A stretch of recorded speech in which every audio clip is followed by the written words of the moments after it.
majority No, of but cases.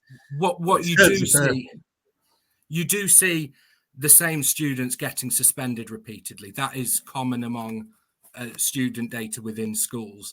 So the fact that that student has been suspended, maybe they never get to a PX, but the fact that they've been suspended doesn't mean that they don't reoffend because they get suspended again. And again, in behaviourist schools, if detentions work... So behaviourist schools? Schools that take a behaviourist approach, the idea that... Okay. So that idea, I'll explain then.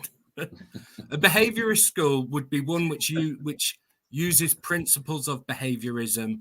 Behaviourism is that we can change behaviour through how we interact with it in terms of punishing it, a little bit more like almost Pavlovian responses. So the idea that we don't want this behaviour... You mean enforcing rules? It's a school behaviourist if it enforces the rule. No. There's a consequence for breaking it. No. There should always be a consequence for breaking a rule, but a behaviour... When does it become behaviourist?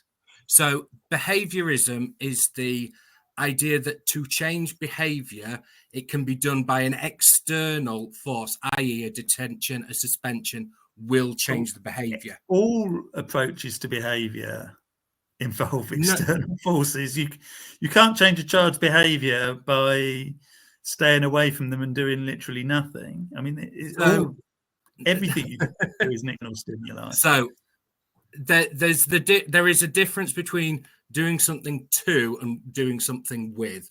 So behaviour... Exactly. If I can finish and let me explain it, then feel free to come back if it doesn't make sense to you.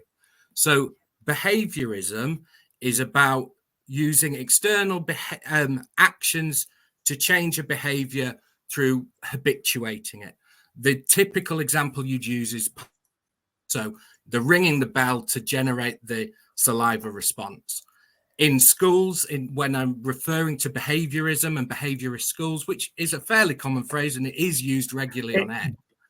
But it's used on air by people who are against discipline. Let David finish his point, and then you can come in. Then it's the idea that if you have a behaviour you don't want to see, like chewing gum, that you give a detention, that behaviour then stops. I think what we see is that actually often the same students get the same detentions for the same behaviour week after week. Not all the time. Some students get one detention and they're done.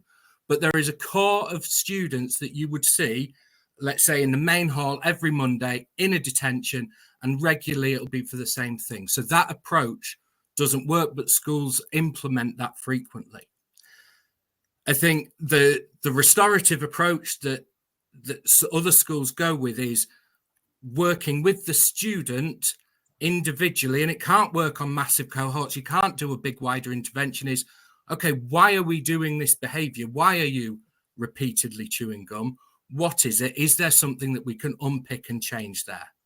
And that is the student internally changing that behavior, because instead of just saying you're going to change it because if you don't you'll get the same detention over and over, it's okay, what can we do so that you choose to change that behavior, and then we move forward. Andrew? Well, I mean, it's such a false dichotomy that schools don't... I mean, every school, except for, pretty much every school enforces rules.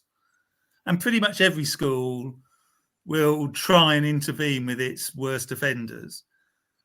And yes, the detentions will fail with the worst offenders. That's what makes them the worst offenders. But also, so will all the other approaches. I mean, there's